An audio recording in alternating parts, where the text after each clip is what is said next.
اعوذ باللہ من الشیطان الرجیم بسم اللہ الرحمن الرحیم وجزاء سیئة سیئة مثلها فمن عفا وأصلح فأجره على الله إنه لا يحب الظالمين ولمن انتصر بعد ظلمه فأولئك ما عليهم من سبيل إنما السبيل على الذين يظلمون الناس ويبغون في الأرض بغير الحق أولئك لهم عذاب أليم ولمن صبر وغفر إن ذلك لمن عزم الأمور.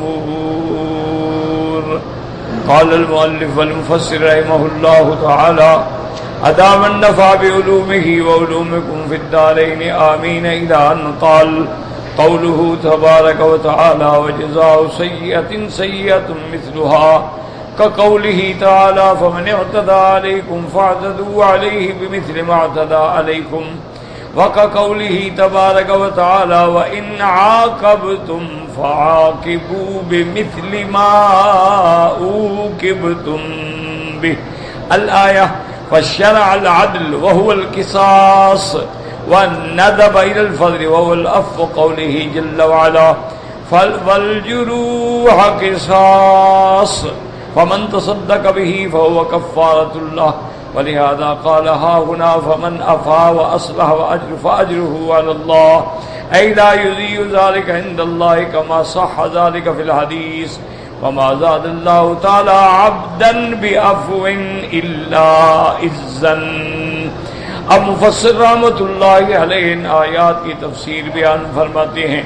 وہ فرماتے ہیں کہ جیسے یہ آیت مبارک ہے وجزاء سیئۃ سیئۃ مثلها، اور اسی طرح دوسری آیت فمن اعتدى علیکم فاعتدوا علیہ بمثل ما اعتدى علیکم، اور اسی طرح تیسری آیت میں آیا وَإِنْ عَاقَبْتُمْ فَعَاقِبُوا بِمِثْلِ مَا عُوقِبْتُمْ بِهِ.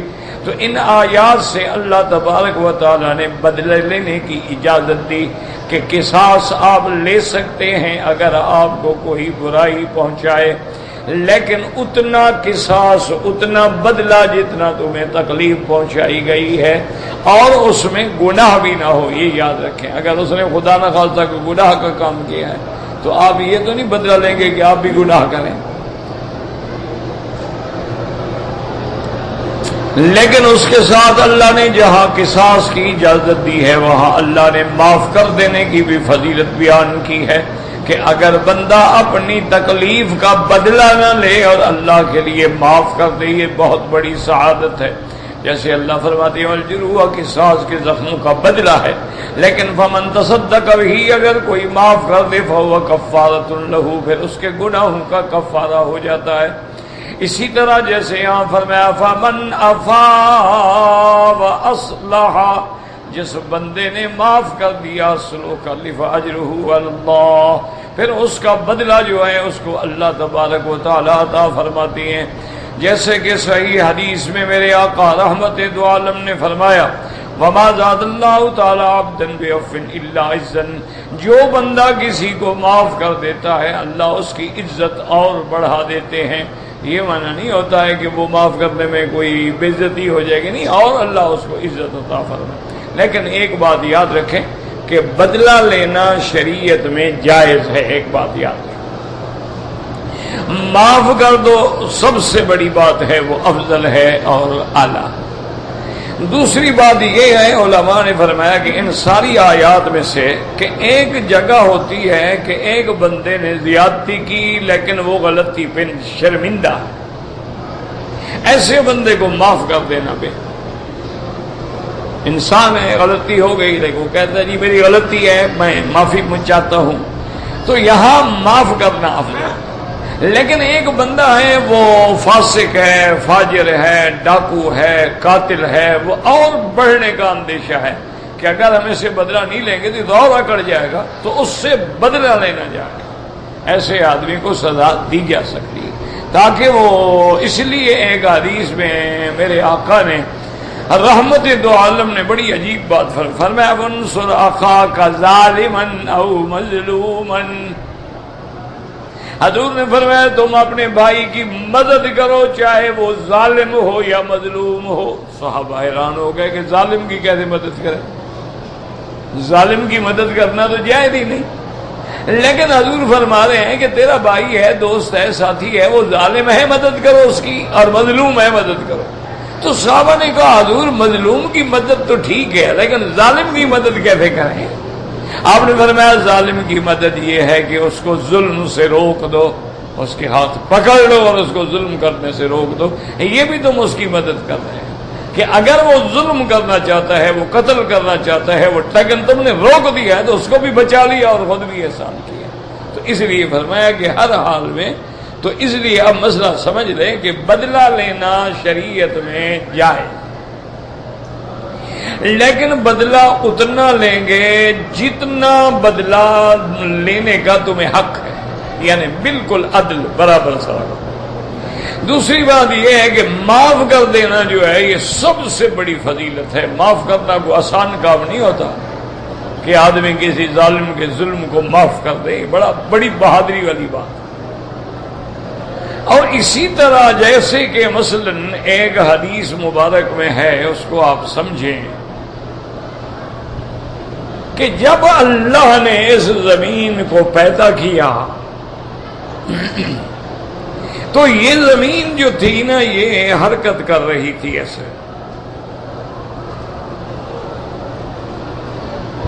تو اللہ تبارک و تعالی نے پہاڑ بنائے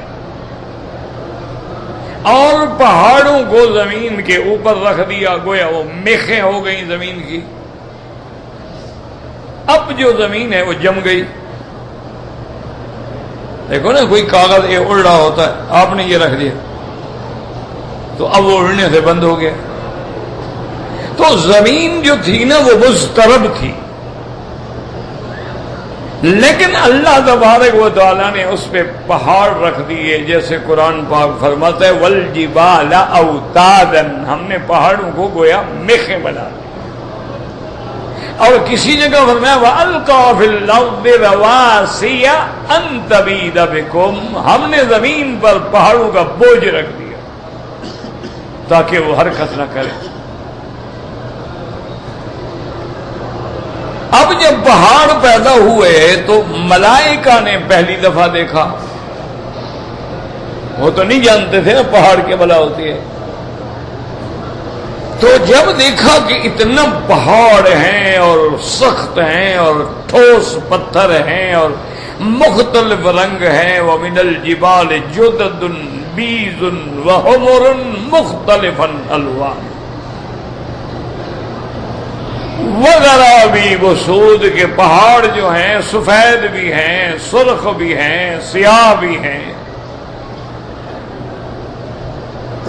اسی سے علماء نے یہ مسئلہ بھی نکالا ہے کہ اصل رنگ جو ہیں دنیا میں وہ تین ہیں، سفید، سرخ اور سیاہ۔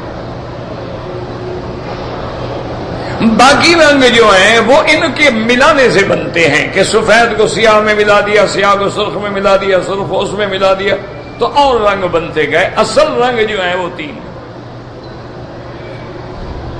تو اللہ کے فرشتوں نے سوال کیا کہ یا اللہ یہ تو بڑی سخت چیز ہے، حل خلقت شیئا اشد منہا، کوئی ایسی چیز بھی ہے جو پہاڑ سے بھی سخت ہو؟ اللہ نے فرمایا ہاں۔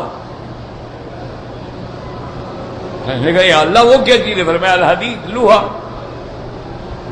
میں نے لوہا پیدا کیا ہے اور لوہا ایسی بلا ہے اس سے پہاڑوں کو توڑ دیں گے۔ دیکھ نہیں رہے حرم کے باہر پہاڑ ہوتے ہیں، جو تو میدان بنا ہوا ہے، لوہا مار مار مار مار کے توڑ دیتے ہیں۔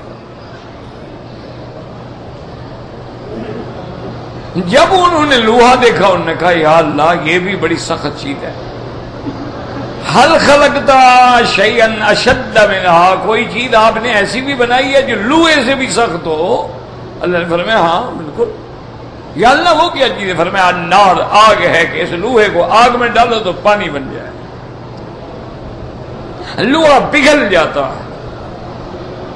یہ آپ نے جو دیکھا نا اسٹیل مل وغیرہ بناتے ہیں، اصل کیا ہوتا ہے؟ لوہے کو پگھلانا ہے. اب پگھلانے کے بعد آپ اس سے ٹیر بنائیں، گارڈر بنائیں، ٹینک بنائیں یا بچوں کے کھلونے بنائیں. اصل بات یہ ہے کہ لوہا پگھل گیا، اب تمہاری مرضی جو بناؤ. ملائکہ حیران ہو گئے. انہوں نے کہا یا اللہ واقعی یہ آگ تو بڑی بلا ہے، تو لوہے کو بھی پگھال دیا اس نے. حل خلقت شیئا اشد منہا، یا رب کوئی ایسی چیز بھی ہے جو اس سے بھی سخت ہو؟ آپ نے فرمایا ہاں. انہوں نے کہا یا اللہ وہ کیا چیز ہے؟ فرمایا الماء، پانی جو ہے وہ اس سے بھی سخت ہے.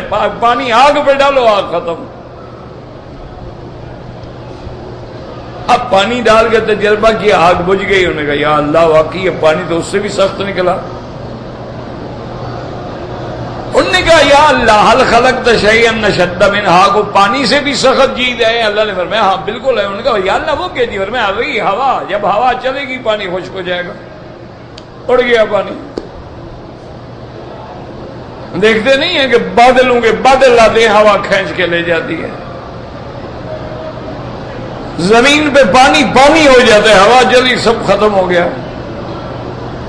انہوں نے کہا یا اللہ واقعی یہ تو ہوا تو اس سے بھی سخت ہے، لیکن اس سے بھی کوئی چیز سخت ہے. فرمایا کہ ہاں ابن آدم، انسان جو ہے نا وہ ان سب سے زیادہ صدقہ ہے. اور آگے کیا فرمایا؟ یتصدق، وہ جب صدقہ کرتا ہے خفیہ طریقے سے، یعنی دانے ہاتھ سے صدقہ کرتا ہے، بائیں کو بھی پتہ نہیں چلتا.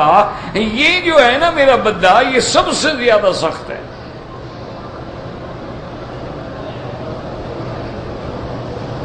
تو یہاں یہ مسئلہ بھی سمجھ لو کہ اگر صدقہ ہے، خیرات ہے، تو چھپا کے دینا افضل ہے، اور زکوٰۃ ہے تو ظاہر کر کے دینا افضل ہے، کیونکہ وہ تو فرض ہے، آپ نے دینا ہی دینا ہے. وہ کون سا احسان کر رہے ہو؟ جیسے نماز فرض ہے، ہم نے پڑھنا ہے، یہ منع نہیں کہ نماز ہم چھپ کے پڑھیں. ہاں تہجد جو ہے یا نفل جو ہے وہ جتنا ہم چھپ کے پڑھیں گے زیادہ افضل ہے. اب چھپ کے مانے یہ بھی نہیں ہوتا کہ ضروری تم گھر کا دروازہ بند کرو. مانے یہ تمہارے دوست ادھر بیٹھے ادھر جا کے پڑھ لیا، ان کو پتہ نہیں تم نے پڑھا ہے کہ نہیں پڑھا. تو اب انسان کا صدقہ کرنا اور انسان ان سب چیزوں سے کیسے سخت ہے، بات سمجھو. حدیث مبارک میں تو لفظ آ گیا کہ انسان جو ہے وہ زمین سے، پہاڑوں سے اور لوہے سے، پانی سے، ہوا سے بھی سخت ہے. کیا معنی ہے اس کا؟ تو اس کے بارے میں علماء نے اور محدثین نے دو باتیں لکھی ہیں. ایک بات تو یہ ہے، انہوں نے کہا کہ اللہ نے زمین کے اندر جیسے کسی چیز کو قبض کرنے کی فطرت ہے، آپ پانی ڈالیں گے زمین قبض کر لے گی، اور گویا ہر چیز اپنے اندر چھپا لے گی. تو زمین کی سجیہ میں ہے قبض کرنا اور بخل کرنا. یہ تو اللہ کا حکم نہ ہو تو آپ جو کوئی زمین میں ڈالے وہ کبھی نکلے ہی نہ. زمین کا تو کام یہی ہے کہ چھپا لے. پانی آیا تو پی گئی، آپ نے بیج ڈالا تو پی گئی. یہ تو آپ ہل مارتے ہیں، زمین کو پھاڑتے ہیں، پھر پانی لگاتے ہیں، پھر وتر آتے ہیں، پھر ہل مارتے ہیں، پھر اس میں دانے لگاتے ہیں، اور پھر اللہ فرماتا ہے کہ تم نے تو اتنا کیا، پیدا تو میں نے کیا ہے. تو انہوں نے کہا کہ زمین کے اندر مادہ ہے کیا؟ قبض اور بخل کا. انسان میں بھی وہی مادہ ہے قبض اور بخل کا. انسان بھی ہر چیز لینا چاہتے. یہ گھر ہے نہیں یہ بھی میرا ہو، یہ گاڑی بھی میری ہو، یہ فیکٹری لگے ہو یہ بھی میری ہو، یہ دکانیں بڑی اچھی نہیں یہ بھی میری ہوں. انسان میں بھی وہ حرص ہے، حریص ہے انسان. کہ فرمایا کہ لا یملأ فا ابن آدم، میرے محبوب نے فرمایا آدمی اتنا حریص ہے اس کا منہ بھرتا ہی نہیں، قبر کی مٹی بھرے گی. جب لوگ قبر میں دبا کر مٹی ڈال کے آ جائیں گے اب جناب سب کچھ ختم ہو گیا. لا یملأ فا ابن آدم الا التراب. تو اس میں یہ بھی ہے. اچھا پہاڑ سخت ہیں تو انسان میں بھی سختی ہے. آگ کے اندر کیا ہے؟ آگ جلاؤ تو آگ ایسے اٹھے گی، روشن ہوگی، استعلا ہے. انسان بھی اکڑتا ہے کہ میں سب سے اونچا رہوں. اچھا اس کے بعد جو ہے پانی ہے وہ بجھا دیتا ہے. تو انسانوں میں بھی ایسے لوگ ہیں جن میں ہر وقت ہی تواضع ہے، انکسار ہے. غصہ تو ان کو کبھی آتا ہی نہیں.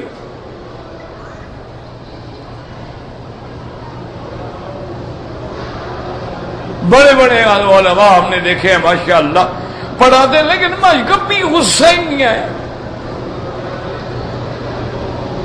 بہت زیادہ غصہ آ جاتا تو کہہ دیتے بوز اخفش، یعنی اخفش کا دمبا. وہ اصل ایک محاورہ ہے عرب میں، اس کو کہتے ہیں بوز اخفش. اخفش ایک بڑا امام گزرا ہے نحو کا، تھا معتزلی لیکن نحو کا بڑا امام تھا. زمخشری ہے اور یہ اخفش ہے اور یہ بڑے بڑے لوگوں میں.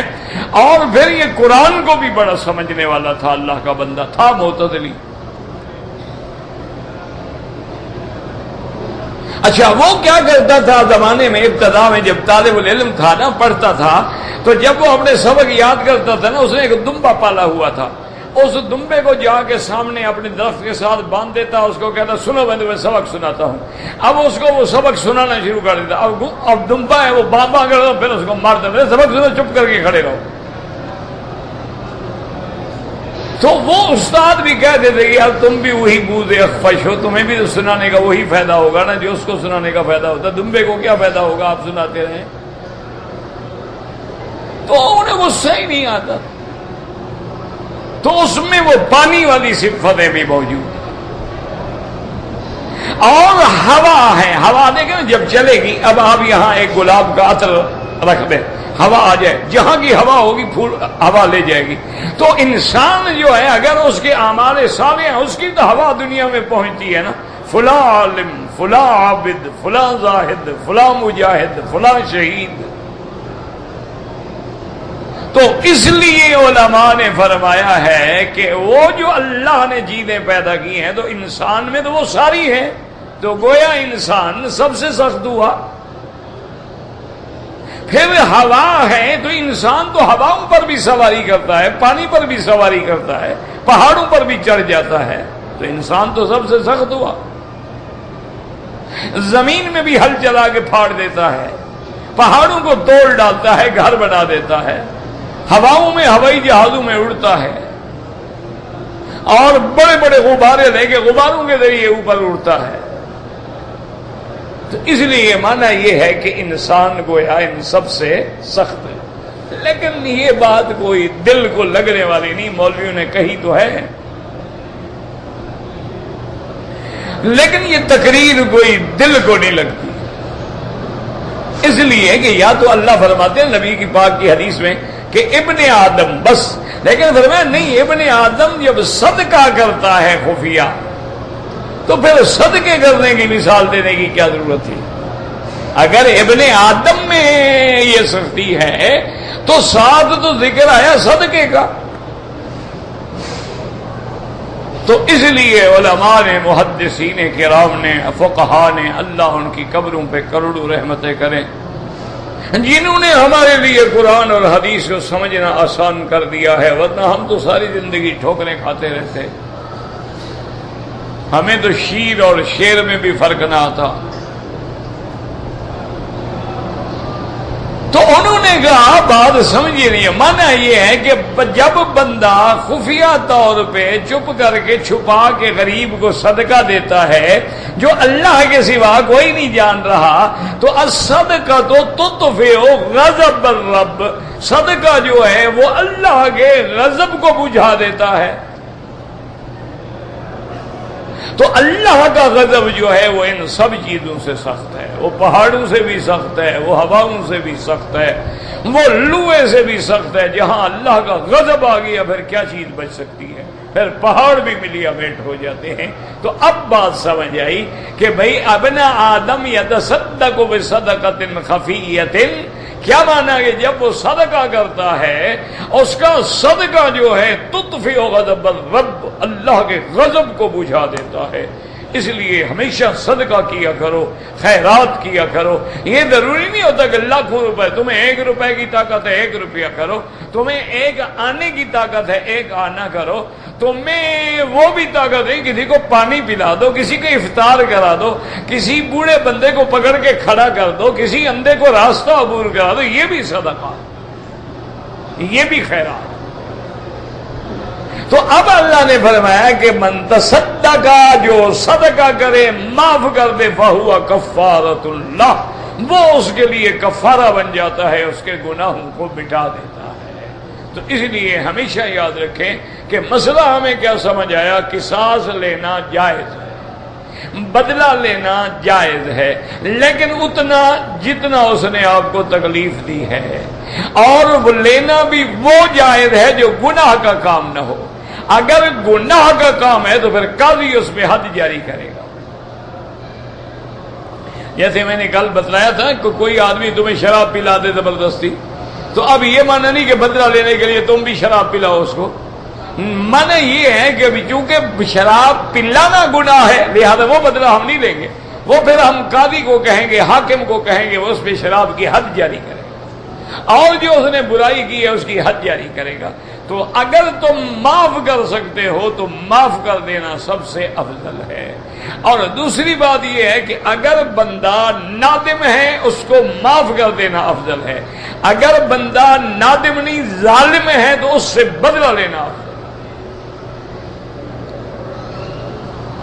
اب فرماتے انہ لا یحب الظالمین وَهُوَ الْمُقْتَدِي بِالسَّيِّئَةِ الْمُعْتَدِينَ، اللہ تبارک و تعالی ظالموں کو پسند نہیں کرتے، اعتدا کرنے والوں کو پسند نہیں کرتے۔ یاد رکھو کہ البادی ازلم، ظالم وہ ہوتا ہے جو ظلم کی ابتدا کرتا ہے، جس نے برائی کی ابتدا کی، اصل ظالم وہ ہے۔ ثم قال جل وعلا ولمن انتصر بعد ظلمه فأولئك ما عليهم من سبيل أي ليس عليهم جناح في الانتصار ممن ظلمهم، ان لوگوں پہ کوئی گناہ نہیں جو ان پر ظلم ہو اور وہ اپنے ظلم کا بدلہ لیں، تو ان پہ کوئی گناہ نہیں ہے، ان کو حق ہے۔ قال ابن جرير حدثنا محمد بن عبد الله بن بزين قال حدثنا معاذ بن معاذ قال حدثنا ابن عون قال كنت أسأل عن الانتصار في قوله تبارك وتعالى ولمن انتصر بعد ظلمه فأولئك ما عليهم من سبيل۔ وحدثني علي بن زيد بن جدعان محمد امرأة أبيه قال ابن عون زعموا أنها كانت تدخل على أم المؤمنين عائشة رضي الله عنها قالت أم المؤمنين رضي الله عنها دخل علينا رسول الله صلى الله عليه وسلم وعندنا زينب بنت جحش رضي الله عنها وجعل النبي صلى الله عليه وسلم يصنع بيده شيئا فلم يفتن لها فقلت بيده حتى فطنته لها فأمسك وأقبلت زينب رضي الله عنها تفهم لعائشة رضي الله عنها فنهاها فأبت أن تنتهي فقال لعائشة رضي الله عنها سبيها فسبتها فغلبتها فانطلقت زينب رضي الله عنها فأتت علي رضي الله تعالى عنه وقالت إن عائشة بكم وتفعل بكم، وجاءت فاطمة رضي الله عنها وقال لها إنها حبة أبيك ورب الكعبة فانصرفت وقالت لعلي رضي الله عنه إني قلت له كذا وكذا فقال لي كذا وكذا قال وجاء علي إلى النبي صلى الله عليه وسلم وكلمه في ذلك هكذا أورد هذا السياق۔ وعلي بن زيد بن جدعان يأتي في رواياته بالمنكرات غالبا وهذا فيه نكارة والصحيح خلاف هذا السياق۔ اب اس روایت میں آتا ہے کہ ابن عون کہتے ہیں کہ میں سمجھنا چاہتا تھا کہ والمن انتصر، یہ بدلہ لینا انتصار کا مقصد کیا ہے۔ یہاں اس نے ایک روایت نقل کی ہے، علی ابن زید ابن جدعان عن ام محمد امرأۃ ابی ہے، اس کے باپ کی بیوی۔ یاد رکھیں کہ یہ لفظ بھی سمجھ رہے ہیں، امرأۃ ابی ہے۔ قاعدہ یہ ہوتا ہے کہ ایک بندہ ہے، اس کی دو بیویاں ہیں، تو پہلی بیوی سے جو لڑکے ہیں، اولاد ہے، وہ اپنی والدہ کو تو کہیں گے والدتی، یہ میری والدہ ہے، اور باپ کی جو دوسری بیوی ہے اس کو والدہ نہیں کہتے، اس کو کہتے ہیں امرأۃ ابی، یہ میرے باپ کی بیوی ہے، یعنی اس کو یہ نہیں کہتے میری والدہ ہے، حالانکہ گویا کہ ایک والدہ ہے، لیکن فرق ہے نا، ایک والدہ تو وہ ہے نا جس نے ان کو گویا اپنے پیٹ میں رکھا ہے، تو یہ فرق ہے۔ اور اسی طرح علماء نے ایک بڑی عجیب علمی بات لکھی ہے کہ لفظ امرأہ میں اور لفظ زوج میں کیا فرق ہے، یاد رکھیں۔ تو انہوں نے کہا کہ اصل میں امرأہ جو ہے یہ مطلق لفظ ہے، اطلاق عام ہے، اور زوج کا معنی بھی بیوی ہے۔ اچھا، زوج کیوں کہتے ہیں؟ زوج مانا جوڑا، کیا مانا؟ جیسے انسان کے جوتی میں دو جوتیاں برابر ہوتی ہیں، تو اسی طرح گویا میاں بیوی کا بھی ایک جوڑا ہے۔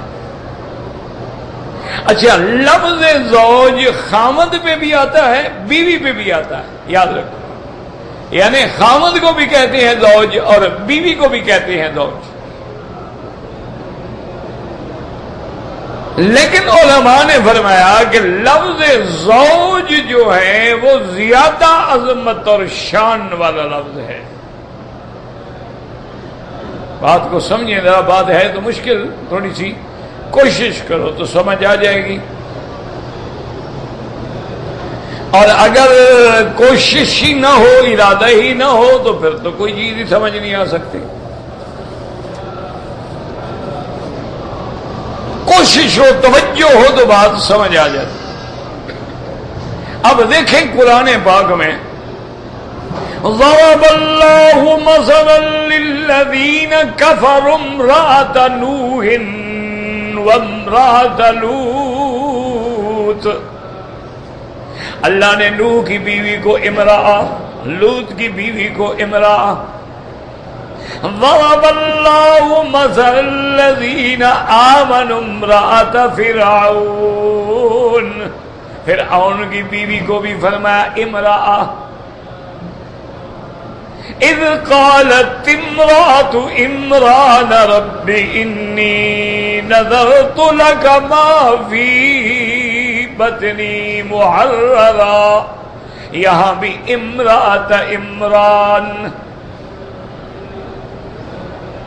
وامرأة مؤمنة إن وهبت نفسها للنبي، اگر کوئی عورت آ کر اپنے آپ کو ہبہ کرے میرے مدنی مصطفیٰ پہ، اور میرا مدنی بھی نکاح کرنا چاہے، تو اللہ نے فرمایا آپ کو اجازت ہے محمد مصطفیٰ، لیکن یہ حکم صرف آپ کے لیے ہے۔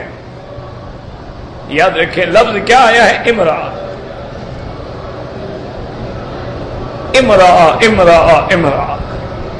اسی طرح قرآن پاک میں سورۃ یوسف میں آتا ہے امرأۃ العزیز، عزیز کی بیوی، جو حضرت یوسف علیہ السلام پہ جس نے ڈورے ڈالے، نام نہیں لیا قرآن نے امرأہ، یہ تو لوگوں نے نام ڈھونڈے ہیں، زلیخا، اور کوئی کہتا ہے راحیل، اور کوئی کہتا ہے زلیخا، سب جھوٹی باتیں ہیں۔ لوگوں نے اگر کتابیں بھی لکھ ڈالی ہیں نا یوسف زلیخا، حالانکہ یہ نام نہ قرآن میں ہے نہ حدیث میں ہے، یہ یہودی روایات میں ہے۔ جب قرآن نہیں بتلاتا، حدود نہیں بتلاتے، ہم نام کہاں سے لے آئیں؟ تو اب دیکھیں ہر جگہ امرا امرا امرا کا، لیکن میرے مدنی کی بیویوں کو حضور پاک نے امرا نہیں کہا۔ جہاں بھی ذکر آیا اللہ نے فرمایا زوج کا یا فرمایا نساء کا، یا نساء النبی لستن کأحد من النساء، اور کہیں فرماتی یا ایھا النبی قل لأزواجک ان کنتن تردن الحیاۃ الدنیا ازواجک۔ دوسری جگہ بھی فرمایا یا ایھا النبی قل لأزواجک وبناتک ونساء المؤمنین یدنین علیہن من جلابیبہن۔ میرے مدنی آپ اپنی بیویوں کو، اپنی بیٹیوں کو اور ایمان والوں کی بیویوں کو، عورتوں کو بتلا دو کہ اپنے سر پہ گھونگھٹ کھینچ کے چلیں، پردہ کر کے چلیں تاکہ کسی کی نظر نہ پڑے اور لوگوں کو پتہ چلے کہ یہ حرہ ہے، یہ شریف زادی ہے، اور یہ باندی ہے، یہ مملوکہ ہے، اور یہ محررہ ہے۔ تو وہاں بھی اللہ نے ازواج کا لفظ فرمایا۔ علماء نے راز لکھا ہے، بڑی عجیب بات لکھی ہے۔ انہوں نے کہا وجہ یہ تھی اللہ کے نبی کی بیویوں کو بھی اتنا اونچا کر دیا کہ محمد کا جوڑ بنا دیا۔ زوج کا معنی یہ ہوتا ہے نا کہ برابر ہو، تو اللہ نے حضور کی بیویوں کو بھی ایسی شان دی ہے، اتنی عظمت دی ہے، اتنا شان دیا ہے کہ وقت عتاب ہے، اللہ کی طرف سے ناراضگی کا وقت ہے، لیکن اللہ فرماتی ہے کل ازواجک، اپنی بیویوں سے کہہ دو۔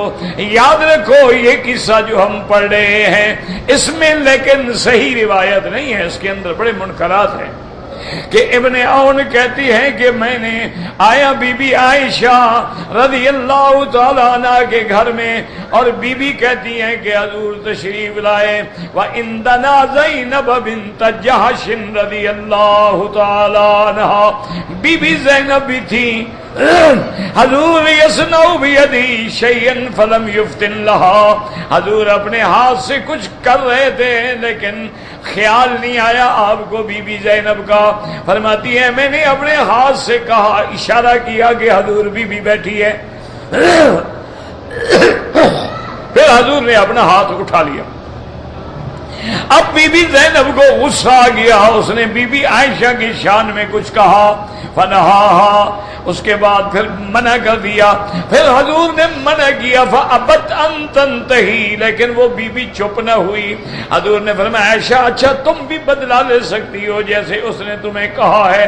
بی بی عائشہ نے بھی کہا، وانطلقت زینب رضی اللہ عنہا، اب بی بی زینب گئی حضرت علی کی خدمت میں کہ بی بی عائشہ نے یہ کہا یہ کہا یہ کہا۔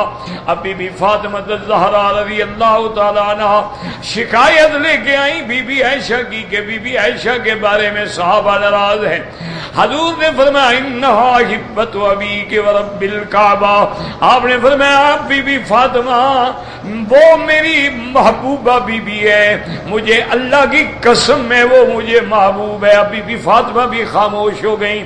وقالت علی، حضرت علی کو بتلایا کہ میں نے جا کے کہا، لیکن حضور نے یہ جواب دیا ہے، وجاء علی الی النبی صلی اللہ علیہ وسلم وکلمہ فی ذلک، حضرت علی نے بھی آگے حضور سے بات کی، لیکن یاد رکھو یہ صحیح روایت اس طرح نہیں ہے، اس میں منکرات ہیں بڑے۔ ویسے مسئلہ یہ ثابت کرنا تھا کہ جب بی بی زینب نے حد سے گزر گئی تو حضور نے بی بی عائشہ کو بدلہ لینے کی اجازت دی کہ بھئی اور چپ نہیں کرتی، میں نے منع کیا پھر بھی نہیں مانتی، تم بھی بدلہ لے سکتی۔ اور یہ باتیں ہمیشہ یاد رکھیں کہ بیویوں میں اور گھروں میں یہ باتیں ہو جاتی۔ ایک بات یاد رکھا، اب بی بی عائشہ ہو یا بی بی زینب ہو یا بی بی حفصہ ہو یا بی بی ام سلمہ ہو، بیوی ہے۔ بیوی اور خاوند کے جو تعلقات ہیں وہ تو باپ اور بیٹی کے بھی نہیں ہو سکتے نا، وہ تو بھائی اور بہن کے بھی نہیں ہو سکتے. بیوی تو بہت زیادہ قریب ہوتی ہے اپنے خاوند کے. اگر ان میں کوئی بات پڑھا کرو تو یہ سوچا کرو کہ کہنے والی کون ہے. اسی طرح یاد رکھیں کہ ایک دفعہ بی بی صفیہ رضی اللہ تعالی عنہا، حالانکہ بی بی صفیہ بہت بڑے خاندان کی عورت ہے، یہ خیبر کے ایک سردار کی بیٹی ہے اور ایک سردار کی بیوی ہے. جنگ خیبر میں پھر حضور پاک کے حق میں آئی، حضور نے آزاد کر کے نکاح کر لیا، بیوی بنا دیا. بی بی صفیہ کا خدا کی شان ہے کہ قد چھوٹا تھا. اب یہ اللہ کی شان ہے، کسی کا قد بڑا ہوتا ہے کسی کا چھوٹا ہوتا ہے. اچھا، اب بی بی عائشہ کے سامنے آتی تو بی بی عائشہ بھی طنز کرتی اور بی بی زینب بھی طنز کرتی. کبھی تو کہتی ہیں نہ بنت یہودیہ، تم تو ایک یہودیہ کی بیٹی ہو. یہ تو حضور کا احسان ہے کہ نکاح کر کے تمہیں اپنی بیوی بنا لیا، ورنہ باپ تو تمہارا یہودی تھا، تم ایک یہودی کی لڑکی ہو. اچھا، کبھی یہ کہتی اور کبھی اشارہ کرتی کہ اتنا تو تمہارا قد ہے اور تم اتراتی ہو اور اکھڑتی ہو. ایک دن حضور آئے تو بی بی صفیہ رو رہی تھی.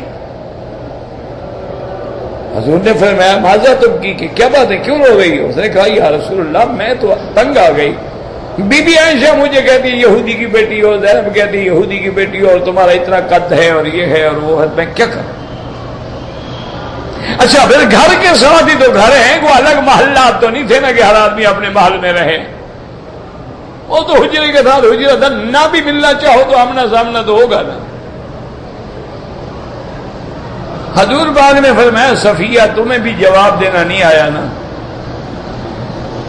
اس نے کہا رسول اللہ نے کیا جواب؟ اس نے کہا تم ان کو کہو گے انا ابنۃ نبی و زوجۃ نبی، میں یہود خاندان سے ضرور ہوں لیکن میں حضرت ہارون کی نسل سے ہوں، میرا باپ بھی نبی تھا، میرا خاوند بھی نبی ہے. تمہارا تو صرف خاوند نبی ہے نا، باپ تو تمہارا نبی نہیں ہے. میرا شان تم سے زیادہ ہے، میری تو نسل میں نبی ہے، حضرت ہارون بھی نبی ہے اور میرا خاوند حضرت محمد مصطفیٰ بھی نبی ہے. آپ کے خاوند تو نبی ہیں لیکن ابو بکر عمر تو نبی نہیں ہے. اچھا، اب جو جھگڑا ہوا تو بی بی صفیہ بھی اکھڑ گئی. اس نے کہا کیا تم نخرے کرتی ہو، بات کرتی ہو، تم تو ابو بکر کی بیٹی ہو، تم عمر کی بیٹی ہو، میں نبی ہارون کی بیٹی ہوں، میرا باپ بھی نبی، میرا خاوند بھی نبی. اب وہ دونوں چپ ہو گئی، اب جواب ہی نہ بنے نا. اچھا، حضور واپس آئے کسی کام سے، دیکھا اب عائشہ رو رہی ہے اور بی بی حفصہ رو رہی ہے. حضور نے فرمایا کیا ہو گیا، ابھی تم لوگ کیوں رو رہے ہو؟ اس نے کہا یا رسول اللہ اللہ نے آپ کو نبی بنا کے بھیجا ہے کہ عورتوں کو جھگڑا سکھانے کے لیے بھی بھیجا ہے؟ انہوں نے کہا حضور آپ نبی ہیں، آپ دنیا کو توحید اور ہدایت دینے کے لیے کہ بیویوں میں جھگڑا ہو جائے تو ان کو بھی جواب آپ سکھاتے ہیں. صفیہ کبھی یہ جواب نہیں دے سکتی تھی، آپ نے جواب دے کے ہمیں لاجواب کیا ہے. پر ظاہر حضور ہنس پڑے. حضور نے کہا اچھا اب اس نے جواب دیا، اب تکلیف ہو رہی ہے، پھر بدلے کا بدلہ تو ہوگا. تو اس لیے مسئلہ یہ ہے کہ بدلہ لینا بھی جائز ہے، لیکن اگر معاف کر دو تو پھر وہ بہت زیادہ ثواب ہے. لیکن یاد رکھنا کبھی بھی حضور کی بیویاں، اہل بیت، حضور کے صحابہ، ان کے بارے میں کبھی دل میں میل نہ لانا، ورنہ ایمان نہیں رہے گا اور خاتمہ بھی ایمان پہ نہیں ہوگا. یہ وہ لوگ ہیں جن کو اللہ نے میرے نبی کے لیے چن لیا تھا، یہ تو وہ لوگ ہیں. باقی گھر میں بات ہوتی ہے. ایک دن حضرت عمر آئے غصے میں، اپنی بیٹی سے کہنے لگے کہ میرا دل کرتا ہے میں درے مار مار کے تمہیں ٹھیک کر دوں. اس نے کہا کیا بات ہے؟ اس نے کہا تم روزانہ نبی کو تنگ کرتی ہو کہ ہمیں خرچہ دو، ہمیں خرچہ دو، ہمیں خرچہ دو، گھر میں گندم نہیں، گھر میں کھجور نہیں، گھر میں کپڑا نہیں، گھر میں کیا بات؟ میں نے تمہیں کئی دفعہ کہا ہے کہ جو بھی ضرورت ہو عمر سے مانگو، کبھی میرے مدنی کو نہ ستایا کرو. حضور کے پاس ہوتا ہے، حضور دے دیتے ہیں، تم لوگ سخاوت کر دیتے ہو، خیرات کر دیتے ہو، دوسرے دن پھر مانگتی ہو. حضور اور دے دیتے، پھر تم شام تک وہ خیرات کر دیتی ہو، تو کیوں تنگ کر؟ بی بی عائشہ کے پاس 30,000 درہم آئے، 30,000 درہم اس زمانے میں، تو آپ شام تک آپ نے پیسے چلائے. جب افطار کا وقت آیا تو سوکھی روٹی تھی اور زیتون کا تیل اور زیتون کا اچار وہ رکھا تھا. تو بی بی پریرہ نے کہا کہ اماں اگر 5 درہم آپ ہمیں بھی دے دیتی تو ہم بھی تو 1-2 دن گوشت بنا لیتے. آپ نے فرمایا تم نے یاد نہیں کیا، میں نے تو چلا دیا. 30,000 درہم ایک دن میں خیرات کر دی. تو حضرت عمر جناب اتنا ناراض ہوئے، انہوں نے فرمایا میں نے جب تمہیں کہا ہے کہ حضور سے نہ مانگو. اس نے کہا عمر بات سنو، تمہارا کیا تعلق ہے میاں بیوی میں دخل دینے کا؟ جاؤ اپنا کام کرو. تم خطاب کے بیٹے ہو تو میں کوئی کسی دوسرے گھر سے، میری رگوں میں بھی خطاب کا خون ہے، جاؤ اپنا کام کرو. ہم میاں بیوی کا مسئلہ ہے، ہم لڑیں جھگڑیں، آپ کو کیا حق ہے؟ حضرت عمر کہتے ہیں میں چپ کر کے واپس آ گیا کہ اب میں کیا کہوں بیوی سے. اپنی بیٹی تھے، وہ بات تو ٹھیک کہہ رہی ہے کہ میاں بیوی کا مسئلہ ہے، تم کون ہو دخل دینے والے؟ تو اس طرح یاد رکھو یہ باتیں گھروں میں ہوتی ہیں، لیکن جب بھی بات ہو کہو رضی اللہ عنہم اجمعین، اللہ ان سے راضی ہو گیا. اللہ نے ان کے ایمان کی خود گواہی دے دی کہ محمد مصطفیٰ یہ تیری جماعت جو ہے اولئک هم المؤمنون حقا، اگر اس زمین پہ کوئی سچے مومن ہے تو تیرے صحابہ ہیں. اور فرمایا میں نے ایسے فیصلہ نہیں کیا فعلم ما فی قلوبہم، میں نے ان کے دلوں کو اندر سے دیکھ کے فیصلہ کیا، یہ اندر باہر سے سچے دیوانے اور محمد کے پروانے ہیں. ان کے بارے میں کبھی دل میں میل نہ لانا. جو بندہ صحابہ کے بارے میں، اہل بیت کے بارے میں، حضور کی بیویوں کے بارے میں، اولیاء اللہ کے بارے میں دل میں میل لائے گا، خاتمہ خراب ہو جائے.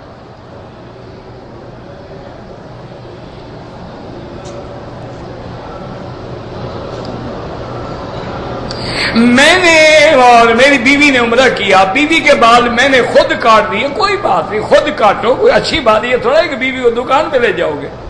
اچھی بات ہے کہ شوہر کاٹ لے، بیوی خود کاٹ لے. ویسے خیر آج کل تو عورتیں جاتی ہی ہیں بیوٹی پارلر میں.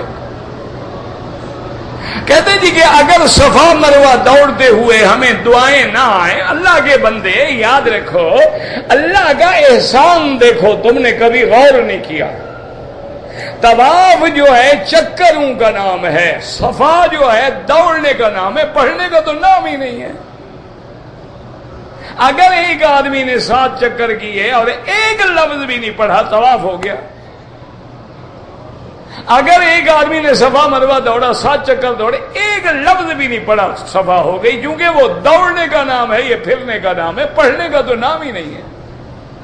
یہ تو مزید ثواب ہے. اللہ توفیق دے تو جو یاد ہو سبحان اللہ، الحمدللہ، اللہ اکبر، لا الہ الا اللہ، درود شریف، کلمہ شریف، جو بھی تمہیں آتا ہے پڑھتے رہو. یہ جو کاپیاں دعاؤں کی لے کے پڑھنا ہے یہ تو بدعت ہے.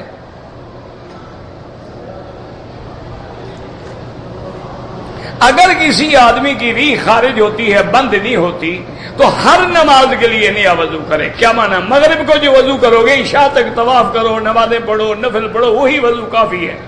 پھر جب عشاء کے وقت داخل ہو تو نیا وضو کرو.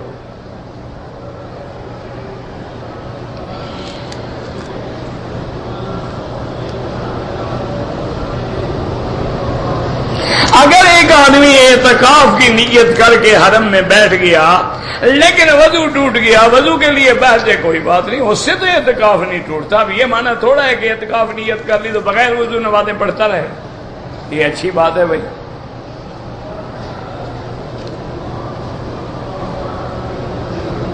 اگر آدمی نے عمرے کیے ہیں، حلق اپنے ہاتھ سے کرتا ہے، بالکل جائز ہے.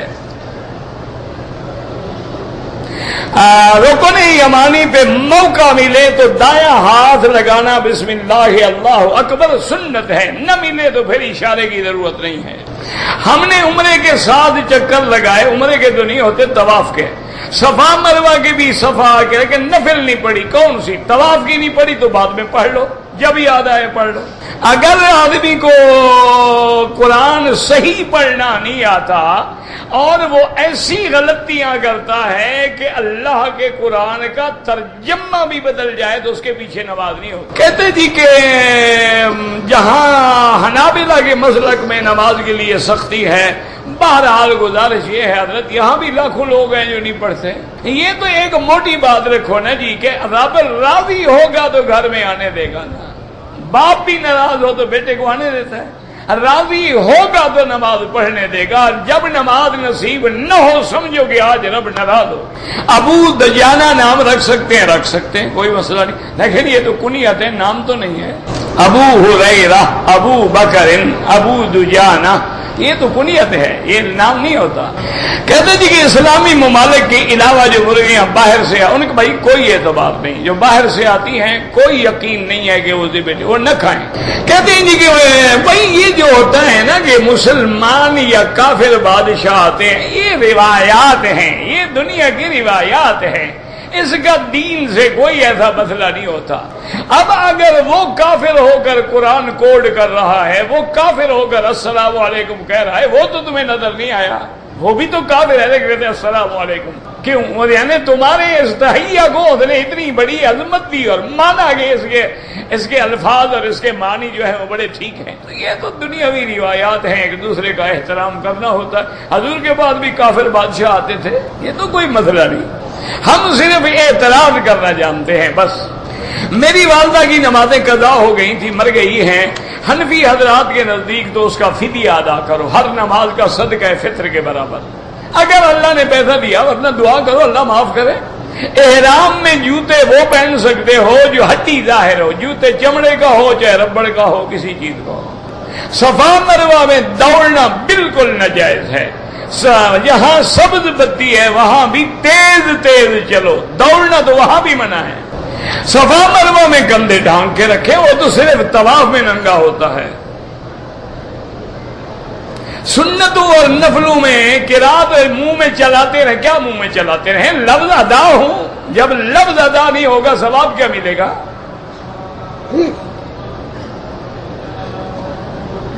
طائف سے اگر بغیر احرام کے آپ آئے ہیں اور کوئی کام بھی نہیں تھا آپ کا، اگر کام کے لیے گئے تھے تو دم سے بچ سکتے ہیں، لیکن کام کوئی نہیں ہے، سیر سپاٹے کے لیے گئے تھے، یا تو واپس عمرہ کرو ورنہ دم دینا پڑے گا. والد کو عمرے کے لیے بالکل نیت کریں، اللہ میں ثواب میرے والد کو دے، والد والدہ جن کو دے. پتہ نہیں کیا لکھا ہے، صرافہ حلال حرام مجھے نہیں پتا کیا ہے.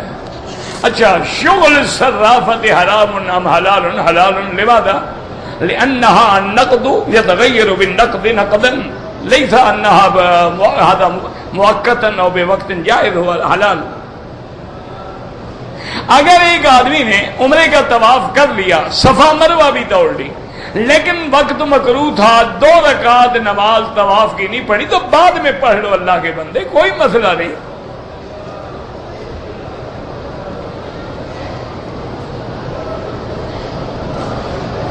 بہرحال اگر مدینے سے بھی آپ کام کے لیے آئے، عمرہ نہیں کیا، کوئی جرمانہ نہیں.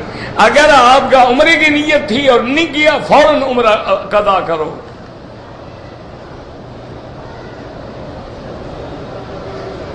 التحیات میں اللہ ایھا النبی بھی جائز ہے، النبی بھی، لیکن روایات راجحہ جو ہیں وہ التحیات للہ والصلوات والطیبات والسلام علیک ایھا النبی.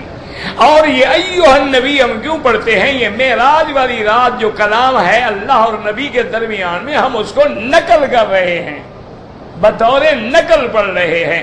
جیسے ابھی قرآن آپ پڑھتے ہیں نا کہ فرعون نے حضرت موسیٰ سے کہا الم نربک فینا ولیدا، کیا تم وہی نہیں ہو جو بچے تھے، تم کو ہم نے پالا ہے.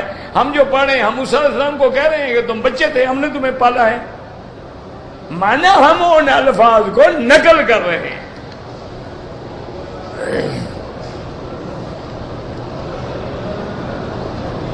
ہاں، اگر ایک درہم یا اس سے زیادہ پلیدی لگی تھی، نماز دہرائیں دوبارہ.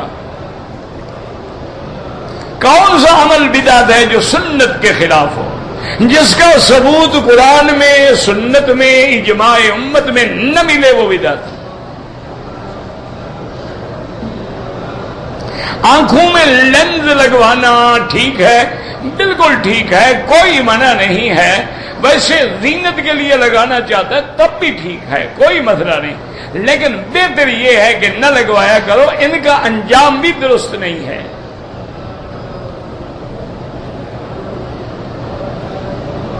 میں نے ٹی وی پہ غلط فلم دیکھی ہے، اس میں جو گناہ ہو رہا تھا، آپ کو دیکھنے کا گناہ ہوگا، فیل کرنے کا گناہ تو نہیں ہوگا، لیکن فیل دیکھنے کا گناہ تو ہوگا۔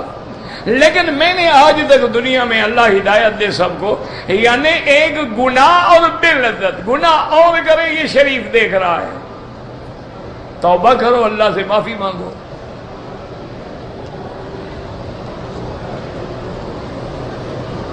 میں پہلے رفع یدین نہیں کرتا تھا، یہاں آ کے میں رفع یدین کرتا ہوں، کوئی بات نہیں، پہلے بھی نماز ہو جاتی تھی، اب بھی نماز ہو جاتی، ہم تو تنگ دل نہیں ہیں، لیکن راجی روایات نہ کرنے کی ہے، کیونکہ جہاں کرنے کی روایات ہے وہاں منع کی بھی حدیث ہے، اور مسلم شریف میں حدیث ہے۔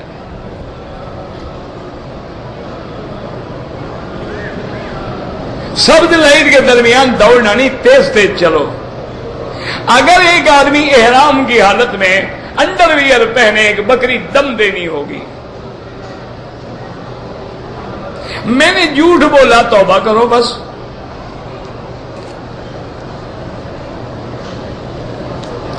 میری ماں نے مجھے بلایا ہے، اگر ماں اکیلے ہے اور ماں کو تمہاری ضرورت ہے تو نفلی اعتکاف سے زیادہ بہتر ہے کہ ماں کی خدمت کرو۔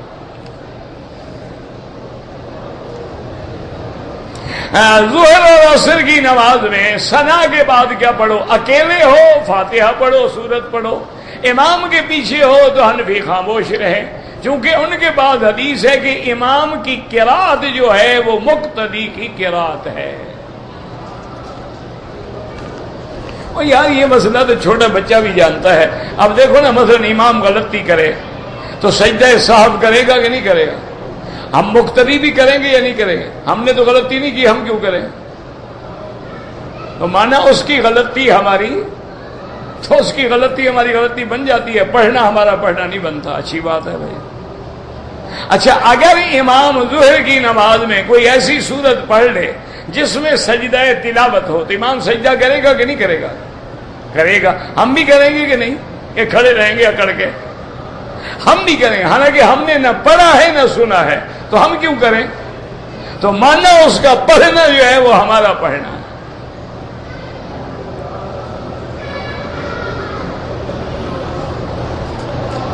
قرآن یہی کہتا ہے کہ اذا قرئ القرآن فاستمعوا له، جب قرآن پڑھا جائے سنو اور چپ کرو۔ اور یار اتنا عقل تو جنوں کو بھی تھا، انہوں نے جب حضور کا قرآن سنا تو کہا کیا کہا کہ فلما حضروہ قالوا انصتوا، چپ کرو، سنو قرآن۔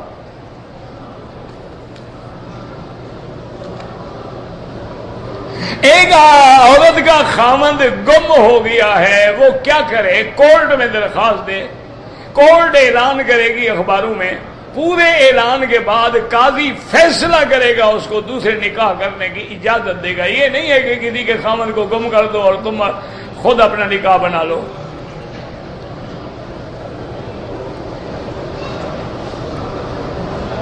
طواف جو ہے گھڑی کے مخالف سمت، کون سی گھڑی مجھے تو نہیں پتا،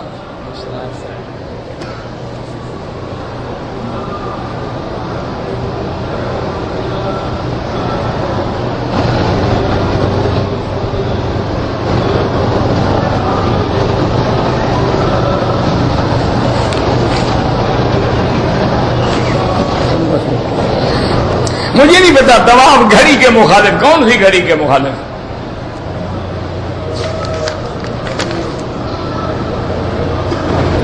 اگر میں نے عمرہ کیا ہے اور انڈر ویئر پہنے رکھا ہے، دم ادا کرو۔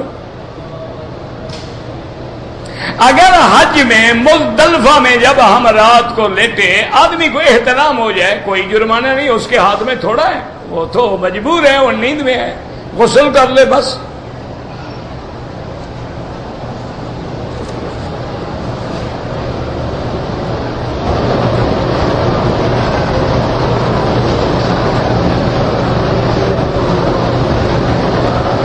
بہرحال اگر عورت عورت نے عمرے کی نیت کر لی، نیت کر کے آئی، حیض آ گیا، تو وہ اسی عمرے کے احرام میں ہے، گھر میں رہے، جب پاک ہو جائے غسل کر کے عمرہ پورا کرے۔ مدت حمل میں ماں کے اچھے عمل جو ہیں وہ بچے پہ بھی اثر انداز ہوتے ہیں۔ بھئی بچے کو تو عمل کی ضرورت نہیں، وہ تو معصوم ہے، بالغ ہوگا تو اعمال شروع ہوں گے نا، لیکن اگر بیوی اچھے حوال میں رہے تو کہتے ہیں طبی میڈیکل طور پہ بچے پہ اثر ہوتا ہے۔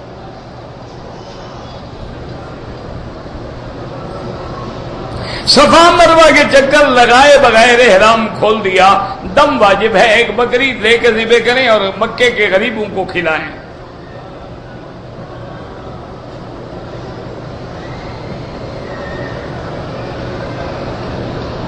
کہتے تھے کہ مجھے یہاں سے ایک اور ملک میں تنخواہ زیادہ مل رہی ہے، لیکن ان کی شرط ہے کہ داڑھی مڈا کے آؤ، تو ایسی نوکری پہ لعنت بھیجو جو سنت کو ختم کرے۔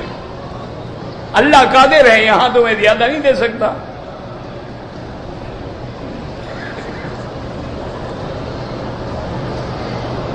جو آدمی حضور کو ہر جگہ حاضر و ناظر سمجھے وہ کافر ہو جاتا ہے۔ اگر نبی ہر جگہ ہے تو مدینے جانے کی آپ کو کیا ضرورت ہے؟